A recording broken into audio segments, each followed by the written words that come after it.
Introduction. Many Christians today not only are uninformed about basic theology, but even seem hostile to it. What has brought about this appalling lack of interest and frequently open hostility to theology among Christian laypeople, students, and even pastors? We are confident that this condition does not result from any inherent flaw in theology itself or in the intellectual or spiritual lives of ordinary Christians. Rather, it results from popular and pervasive misunderstandings of theology. Both of us have taught theology in college or seminary settings for over a decade. During this time, we have discovered among students a genuine hunger and thirst for deeper understanding of God and God's ways. We have both held numerous retreats, seminars, and workshops for lay Christians and pastors and have found them open to serious study of and reflection on God's Word in the light of contemporary issues. But we have experienced a strange phenomenon among those very people who are hungry for understanding and who may offer marvelous insights. A chill often descends as soon as the word theology is uttered. A 1994 poll funded by the Murdoch Charitable Trust and published in Christianity Today set out to discover churchgoers' priorities when seeking a pastor. Both laypeople and pastors rated theological knowledge last out of 5 qualifications most important for a good pastor. At the same time, many professional theologians and ministers have been calling for a renewal of serious theological reflection by and among Christians.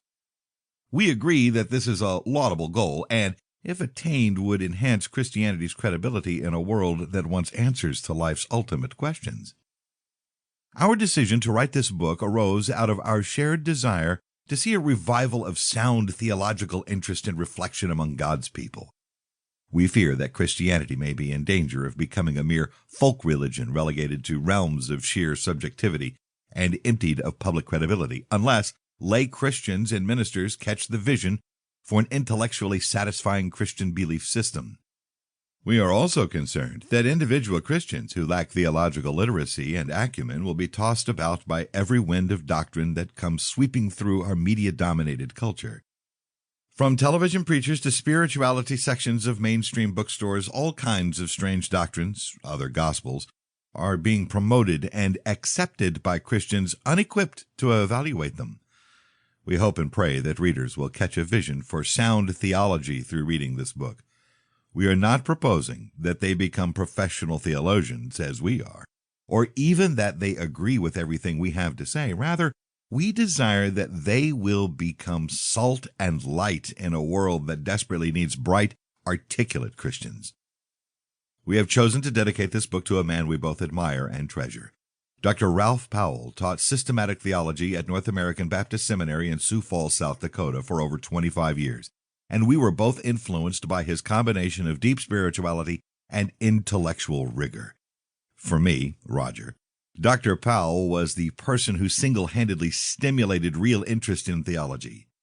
I will never forget the first day I heard Dr. Powell contradict a whining seminary student's complaint about our required reading of M.L. Brunner's Dogmatics with a booming voice. "This is great stuff." I agreed with him and grew to love him for his love of strong theological stuff. I, Stan, followed Dr. Powell as professor of theology at NABS upon his retirement, but it was not our first or only connection. Dr. Powell has been a lifelong friend ever since my father became Ralph's pastor when I was 2 years old.